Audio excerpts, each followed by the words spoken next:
So when I say that I'm worried about Modern Warfare 2, I'm not exactly worried. There's another anime bundle. I'm not exactly worried about the game as a whole, but I'm worried about the extent that its life cycle is going to be lasting. So obviously, every single Call of Duty since Call of Duty 4 has only had to worry about lasting for a year. If the game sucks, whatever, we go back to the last one, like Infinite Warfare, we went back and played Black Ops 3 for that entire life cycle. Heck, for some people, for Ghost and Advanced Warfare, they were still bouncing between MW3 and Black Ops 2. I know I was one of them. But let's just theorize and say that theoretically this game sucks somehow. What does that mean for, what are we gonna do? Because if you're somehow unaware, this Call of Duty is going to have to last us for like 2 whole years. For the entirety of the end of 2022 through 2023 until the end of 2024. And not just that, but what is the content gonna be like for this game? Is it gonna be like every Call of Duty that we've had the last couple years where we get, the seasons, except that, instead of like 5 or 6 seasons, we get 10 or 12 seasons? And that also raises other questions in my mind, like what if those 10 to 12 seasons only have the same amount of content that a normal 5 to 6 season run would have, and they just really drip feed it? Like, is the 2-year COD life cycle something they've had planned from the start, or is this something they were just told towards the end of the life cycle and now they gotta drip feed even harder than they normally do to fulfill the game's life? Or are they just gonna extend the normal seasons and have the usual 5 to 6, except instead of them running for like 55 to 65 days, they'll run for 110 to 130 days, maybe? Another question I have is, how is progression gonna work? Is it gonna be like the last 3 where Modern Warfare, Vanguard, and Cold War, like you can level up on all 3 of those games and it's kind of like a universal COD account? Will it be tied into the previous 3 games, or is this gonna start like a new revolution, or not new revolution, but like evolution, I guess, since there will be a new Warzone 2 coming? I guess the next 3 CODs could tie into a new type of progression system, maybe? I don't know. It's not very often that I make these like speculation type videos, but I'm just kind of worried right now because I've been thinking about this more and more, and I'm wondering, like, what if they were told like last minute that they have to make this game last for 2 years? And another possibility could be, maybe they don't drip feed the content out, maybe they don't extend seasons, maybe they do how they usually do, the same amount of content, the same 5 or 6 seasons,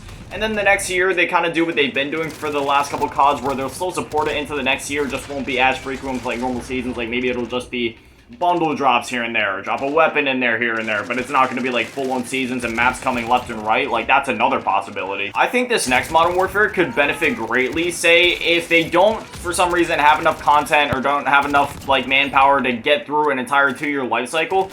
Give us maybe like a Halo Forge type thing where we can create our own maps and modes and something like that. Like, I feel like that's something that's been missing from COD for a very long time.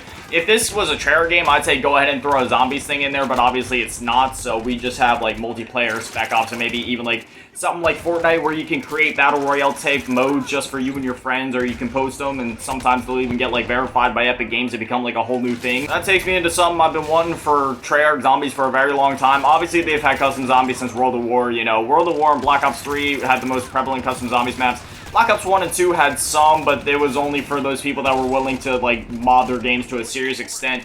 Please just give us custom zombies on the next Treyarch game on console. It's been on PC for a bit, but, us console players, the consoles are a bit more powerful now, with the Series X and PS5. Any console before that, even with the Xbox One and PS4, I could understand if the custom zombies creator would be either very limited or just non-existent. We're at a point now, man, these consoles are literally as powerful as like a mid to high tier PC, especially with something like the PS5 or Series X. The Series S is another thing where I could understand if maybe there were some more limitations to it. But all the complaints that all the COD players have had about there being a lack of content in some seasons or some battle passes not being up to snuff, that would completely change the game. Oh god, I just realized that my phone storage is like actually really low, so I'm gonna need to stop recording in a sec and then start a fresh recording again when the next match starts. Whoops. Alright, I'm gonna pray that last recording saves because I just yapped my own ear off, and let's hop into the next match. I'm just cautiously optimistic for the next Call of Duty. Like, it's the sequel to Modern Warfare 2019, which a lot of people love this game to death, me included. I feel like this is one of the best Call of Duties, period. It just feels great to play, and even now, obviously, I'm making a video on it. Like, it still feels amazing, and it still runs great, still plays great, and feels modern. I also kind of hope they chill out with the whole Warzone story thing. Like, if they keep the Warzone story separate from the normal Modern Warfare campaign, I'm completely fine with that. But if they're trying to intertwine the last 3 years of Call of Duty seasons that they've done and all the stories that they've implemented into that, if like how they release the cinematic trailers for each season, if that is all that story is supposed to tie into Modern Warfare 2's campaign, We have an issue. I can't even tell you what's been happening in the Warzone story since Season 2 of Modern Warfare 2. Like, I stopped paying attention just because it became pretty obvious that it's just kind of like a Fortnite thing where they have their own little side stories and spin-off things going on. But I hope Modern Warfare 2's campaign just kind of picks up right where Modern Warfare 1 campaign left off. Like, please just don't implement the Warzone stories into it. We do not need that. If they do that, it's just gonna be like another situation like Black Ops 3 where the campaign's gonna be so convoluted and complicated and understand that nobody's even gonna know what's going on because we're gonna have to go online, read like a whole 500-page essay somebody wrote on Reddit to understand what happened in the Warzone story to get all caught up. Like, I'm really not trying to do that right now. For the camo challenges, please chill out. Do not do the Vanguard route. We do not need 70 weapon levels. If anything, if you want all those crazy attachments, which I'm completely okay with. I know they're completely reworking the gunsmith for this game. If you need 70 attachments, can you please just condense it down into like 35 or 40 levels? Give us 2 attachments per level, maybe? It's crazy. I started this video with only like 1 or 2 things in mind about things I was kind of worried about with Modern Warfare, but now, you know what? We already got started. I'm using this as my platform to get out all the thoughts and concerns that I and probably some other people in the community have, especially poor people like freaking FaZe Jev that has to sit there and grind out like 70 weapon levels every time a new gun comes into Vanguard and worry about getting like all these different camos on it across the game. See, personally, I only go for camos if I really love the game and if I really want it, which is why the only mastery camos I've ever gotten have been DM Ultra, Dark Ether on Cold War. I got like halfway done with Vanguard's Dark Ether on Zombies, which kind of reflects my love of the game, of where I'm kind of halfway on that game. Half the maps are dope, half the maps kind of suck on that game, so I haven't really played that one as much.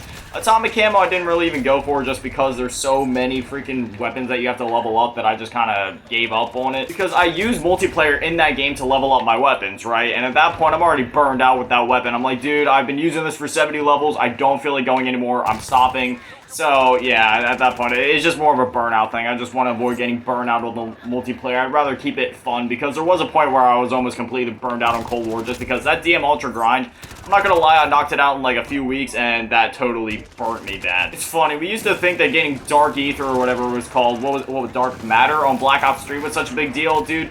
Getting that on that game was not a big deal at all. It was literally just 100 headshots, which was easy peasy, and then after that, you'd only have to get like 5 bloodthirsties, 5 long shots. Like, it was so simple. You had like 5 challenges to do that were really short and simple, and that was it. And people used to think that was hard, and that was the OG camo to get. Have you guys seen the recent ones? I know this isn't likely to happen, but can we please at least have like a certain mode or a certain setting that allows us, or maybe like a vote or something, like vote, because I know they like to have their lobbies change in between each game, 30 and a new one to align for SBMM. But could we maybe have a vote to like stay in the lobby at least? I feel like that would be a nice middle ground. So if you want to go to a new lobby, you don't touch nothing, go straight to the game like they want. Or you can vote to stay in the same lobby, so then we can recreate the 2009 to 2014 type of days where we're all kind of, you know, screaming at each other, calling each other vulgar things in the lobbies. I kind of miss those days. You want to know why all the Gen Z kids and everybody on TikTok, Instagram, well, really any social media or just in general, anybody that exists nowadays is so sensitive? Because they didn't have to endure the verbal and sometimes, I guess it wouldn't be physical, but like in-game abuse and bullying that people of me and older ages had to deal with. Listen, man, I may be technically Gen Z, but I just hate being classified with them, because every time I think Gen Z, well, do I even need to explain why? Listen, man, I was there. I was the guy that was on the freaking Modern Warfare 2, Black Ops 2 lobbies. I was that squeaky kid that was calling everybody a bunch of names I definitely shouldn't have been saying.